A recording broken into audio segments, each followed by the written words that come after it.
Well, welcome back to Dynodaze, and here's another video for you guys. It's an EP3.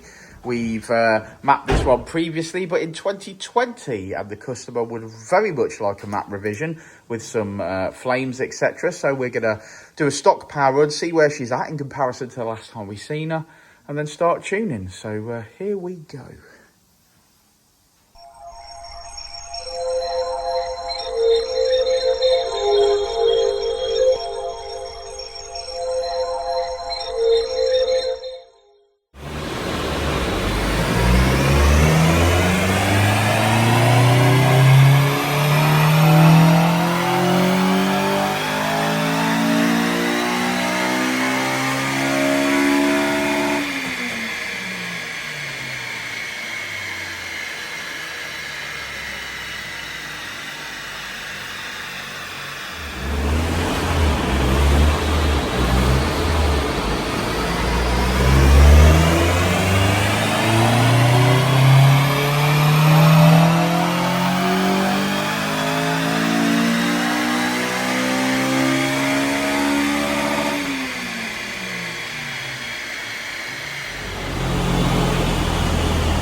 We've just completed cam timing. I look over, I see a rocker cover, it's all nice. A word from today's sponsor is Uncle Keith's Paint Shop. If you've got a Honda or any car and you need paint, so whether you've got a bit of roof rust on your FN2 or you want a rear arch painted on your EP3, give Uncle Keith's Paint Shop a shout. I'll put a link to the YouTube channel and Facebook page and stuff like that. We do liquid wraps, full resprays, whatever you need, come and find us. We can do you a quote online if you want to contact via Facebook. But yeah, Uncle Keith's Paint Shop. Thanks.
Well, Saturday morning map. Yeah, K100 and all. You love K100s. Why don't you tell the audience how much you like them? I'm not gonna go at it. I'm sure they already know. They watch the channel regular. They already know. Yeah. No, it's not on a K Pro and it's not on a Honda Vert, but still the mapping is the same. So, yeah, we rocked in with a certain power figure. We left with a bit more. He wanted some flames. This car was on 240 when we mapped it previously, but that was a considerable amount of time ago. 5 years ago. He says he hasn't changed anything. The mods are still the same, but obviously the car's lost a little bit of power. But we think that's down to the exhaust. Towards the end of the runs there, as Dan was filming, the back box was glowing. So there's obviously, even if it isn't a restriction that's changed anything, there's still a restriction in that back box. Yeah. So we suggested getting a better exhaust on there. Whether he'll do that or not, I don't know. I think so. I mean, really, ideally, this is a map revision. We have gone through the map. We made a little bit in the mid-range, but not a massive amount. And it isn't leaving with the same power that it left with last time. But we did run the car as it came in this morning. It didn't make that power either. Yes. So something has slightly changed. We have we have that policy where we have like a base run if we can, and that gives us. I'm not going to say it's a health check on the dyno, but it gives us a figure so that we know if we're making improvements as we go. Yeah, because if you had taken this 240 last time and done this time, you'd be like, well, what have we done wrong? But obviously, in the instance of it, we've not done anything wrong. With the car was down when it came in this morning. So I mean, not a massive amount. I think it was 228 or something. And we made about 230, give or take. With it again this morning, but again, a weird mix match of mods. They're not the normal mods that we would necessarily see. He said it's got a 4-to-1 manifold on it, but he doesn't know what brand it is, so it could be a Japspeed, could be a Tegiwa, could be whatever. He's got a, I can't pronounce it, go on. Fujitsubu? Yeah. I'm going to go with that. Exhaust twin exit, which to be honest is a small diameter, and then you can physically see it heating up where it goes single to the twin exit.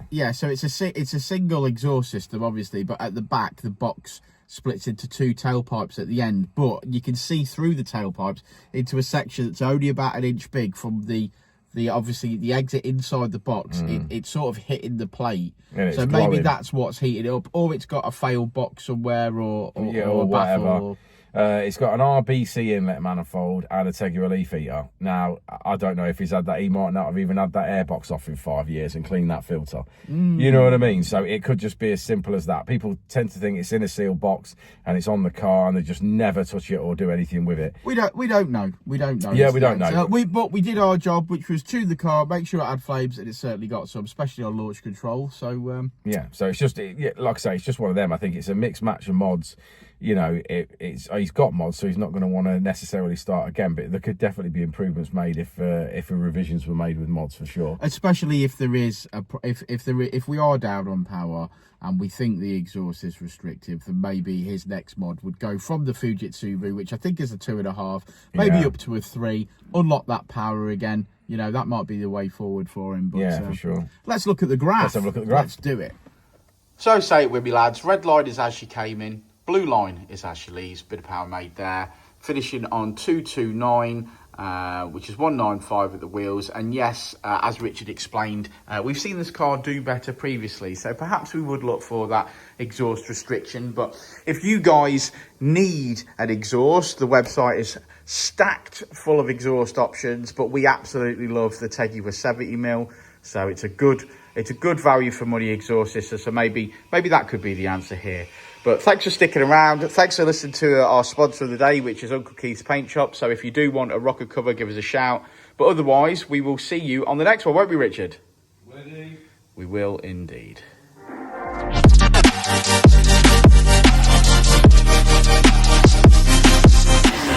I'll say to do, life moves pretty fast.